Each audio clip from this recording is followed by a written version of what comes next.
Go. All right, guys, I'm Tyler. I'm here with some tips for our CrossFit 214 athletes on CrossFit Opens 14.2.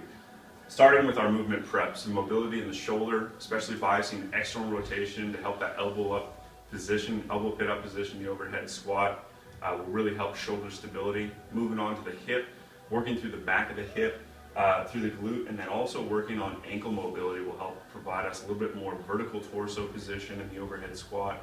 The more vertical torso we can get, the less tax on the shoulders, the quicker we can move through those reps.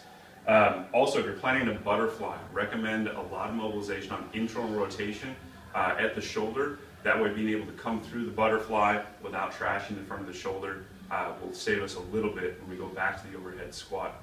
After that, go into our warm-up. Start with a 5 to 8 minute cyclical piece, getting on the assault bike, the rower. Don't recommend a run here, but just getting the heart rate up and the core temperature up. After that, doing your specific mobility, and then moving on to specific movement prep. Working through sets of chest to bar pull-ups or overhead squat and overhead squats. Maybe not a chest to bar pull-up if you only have so many to give. Doing that in 30 to 60 second sets of work with 20 to 30 seconds sets of rest.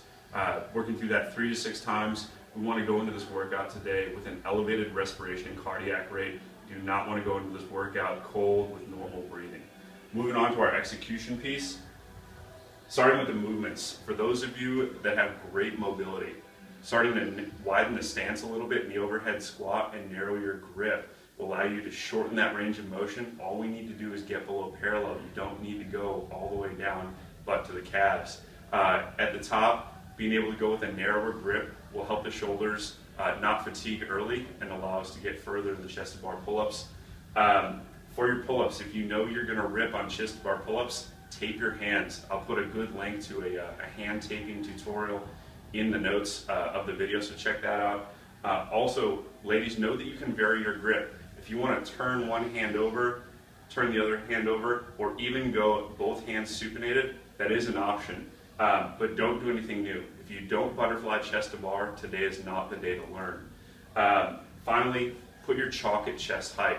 Reaching down to the ground to get chalk. Every time you change elevation, the heart, we're going to jack up your cardiac and respiration rate a little bit. Putting your chalk maybe on a J cup on the rack and having it at chest height will help you just walk the pull-up bar, chalk and go without having to reach down and come back up.